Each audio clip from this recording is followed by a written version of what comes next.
We're delighted to be the first AISTS team to present. I'm sure there's lots of very good presentations to follow.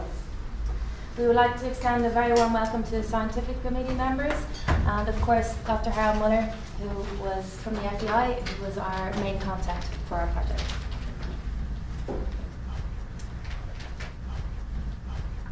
Is there life after sport? I want you to think about this statement. Really think about it. Think like an athlete, think like a federation, and think like a university.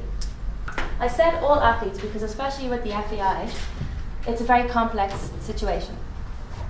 Athletes have long careers in the FEI, and Dr. Muller, what is the age of the oldest competitor you have in the FEI? Well, I'm not 100% statistician, but as far as I know, for London 2012, the oldest qualified competitor was in dressage from Japan, with 71 years.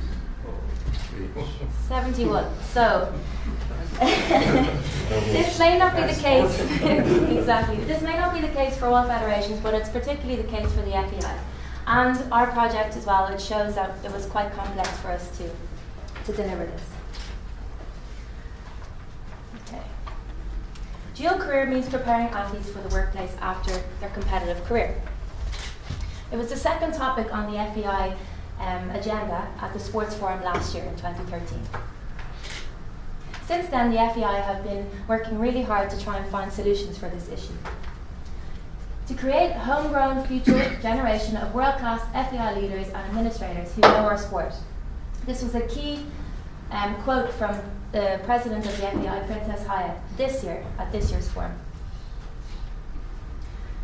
This led us on to combining sport and education has been raised by the IOC as well. And they continue to also find as many solutions as they can. Since 2005, they developed an athlete career program, which was renewed in 2012 and will continue on to 2020. More recently, they have launched the IOC Athlete MOOC, which is an online course, which includes online courses and webinars for all people interested and inspired by sport. To coincide with this, the FEI have developed a new platform called the FEI Campus. This platform will make the FEI the first Olympic sports organisation introducing professional online education for its stakeholders. And here's a snapshot of what the web page will look like. This webpage will allow the FEI to deliver online training for equestrian world. And as I said already, be the first Olympic sports organisation to have such a thing. It's going to be launched in the near future. This brings us on to our project, which Dr. Muller is working very hard on. This brings us on to our project, Dual Career Database. It was a creation of an online database offering equine universities. So online, keep that in your mind. It is going to be the back end of the athlete page where the universities can add their information online. This information then goes into the back of that web page and will come up for the athletes to look at. For the purpose of this presentation and our project, we call it an athlete hub.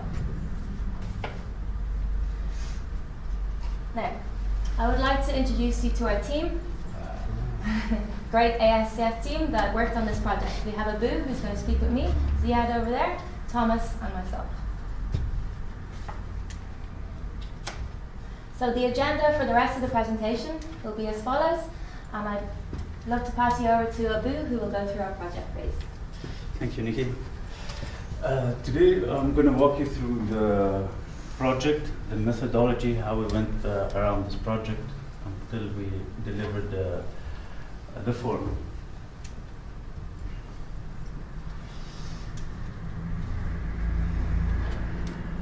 To understand this project, we looked at what is the vision for the FEI and Dr. Harold in the future, and what are our project deliverables, and how can we get that to fit into this. So we thought of going into a backward approach and dividing into several phases. Phase 5 is still not there. Phase 4 is creating a web page that's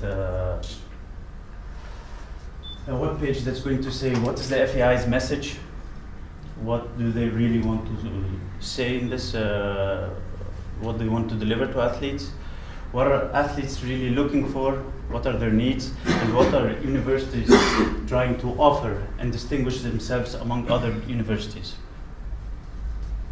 Then we go into phase 3, data collection, communication. It's all about marketing. It's sending a smart message to universities to attract them and to get them on board with this initiative. Phase 2, design and development.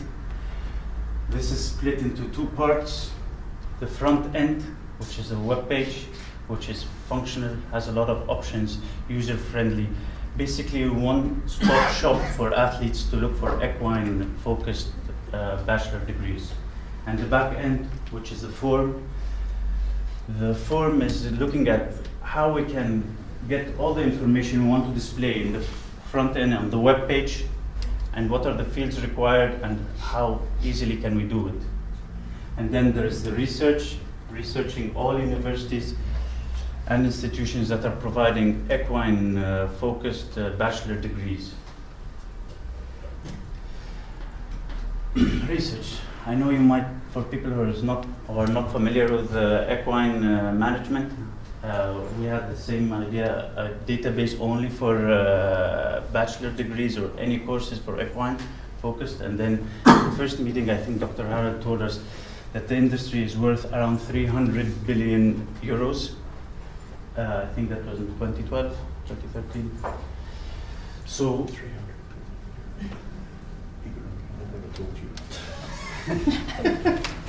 yeah, so this is the reaction. So, research. Doing all the research, we started to think of it as taking it as a pilot project. This pilot project, we decided to take UK and Ireland for the expertise we have. Vicky is Irish and she knows people. Thomas used to ride horses when he was young in the UK, and his mother is a teacher at one of the universities, so we had some connection. Dr. Harold had a lot of connections there, so he gave us the thing. We thought of it as a pilot, as a startup. Think of it as a startup so we can get the feel of the project, because we really didn't know how big it was or how to go around it. And also to make it easy for us to adjust as we go, what are fields are required, what are the mandatory fields, what are athletes looking for, what universities can provide. All these things took time, and then after we did the UK and Ireland successfully, we moved on to the whole world within our limited language skills and contacts of Dr. Harold, and these were the initial findings of universities. All of these universities are offering more than one program. Phase 2. Crucial phase. It has 2 parts, the front end and the back end, as I said earlier. The front end is basically about getting what do we want to display there. What are similar websites? What are they offering? What are universities want to give us? What they don't want to give us? How can they distinguish themselves? How they can stand out when an athlete is looking? How can they attract students?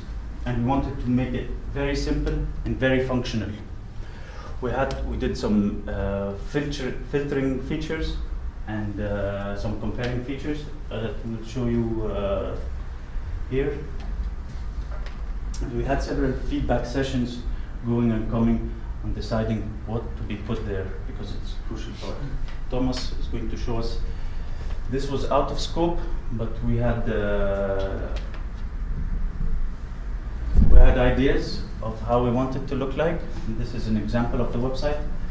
So Thomas, if you're looking for a degree in equine, bachelor degree, what are the things that are crucial for you, critical for your decision? So firstly, as an athlete, it's always crucial and important to know the location, as we'll have to adapt my studying with my trainings. So for example, I am currently riding the horse in Canada, so I would type in location, type Canada, and as you can see, there's a list of universities that are popping up.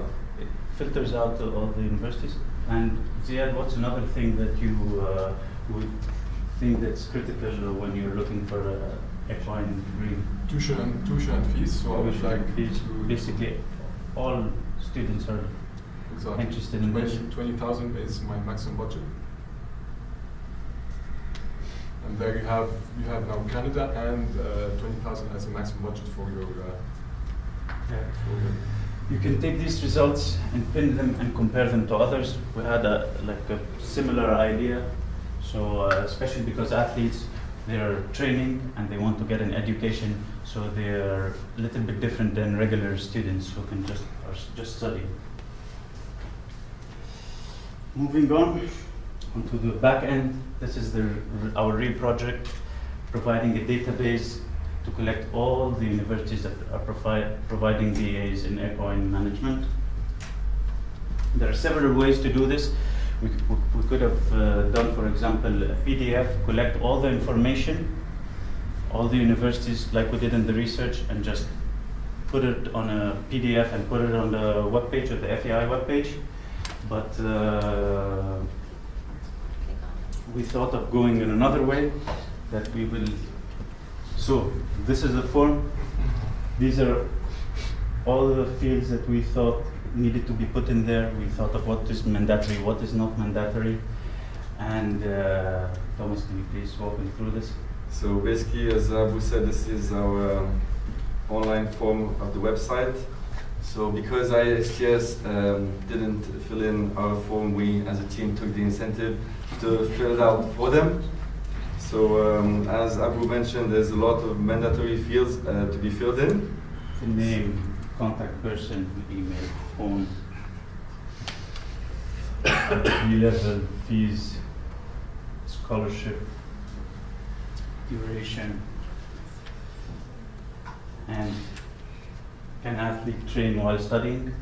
That's really important, yes, for the athlete to know if the university is providing studying on the side and of course training on the other side. So this is very important for the athlete to click yes. And of course the language, there's a field missing, so the language would be so if you click submit without this, it won't go through. So now that all the mandatory fields are filled in, simple as that, just click submit. And you can say. And AISTS has an equine program next year. Congratulations, guys. This is all, of course, we can put all universities or anyone can go in there and put the information you need, but there's a validation key on the back end in the FEI IT department where you can release or keep it and double check the information to make sure that it's really there. It's not a fake university. Data collection. As I said earlier, data collection, it's all about marketing, sending the right message to the universities to get them on board with this initiative. We created a nice message through an email. We put in what is the FEI. For those who don't know it, the FEI dual career, what are they trying to do? Why is this a good cause and everyone should take an initiative? And why is it useful for the universities to be there? And this is a sample of the database, the initiation of database. These are some of the universities that already applied, and this is still ongoing process. And then I pass now to Nikki, which is going to talk to you about the further recommendation and the next steps. Thank you. So, the next steps for the FEI we recommend as a team is to continue on with our phases. So starting next with phase 4. We recommend prototype design of the front end, so an athlete hub, the page that the athletes will see, because we have done the back end already. And make it a central point for athletes to be able to find a career of their choice. Phase 5 will be the implementation of this page and this athlete hub. So full launch of the athlete hub web page and use of social media. Any media as well to make this communication key. We mentioned communication because we already talked about it. We did a lot of communication in our previous steps, so it's great for the FEI to be able to do this well in order to create awareness and in order for the vision to become reality. Further recommendations we would add would be the continuation of the data collection, which is already happening since we left the project. Feedback to the universities about their confirmation, maybe a little bit more than what we did before, of their participation and what's happening next. Addition of shorter courses, because as we said, we've only done the BAs, so we've done the top ones, we need to add in all the rest. And lastly, a creation of an app. In order for the athletes to be able, in order for the athletes to be able to access this database anywhere, anytime, on any device. Thank you for listening to our presentation, and we remain here for any questions that you may have.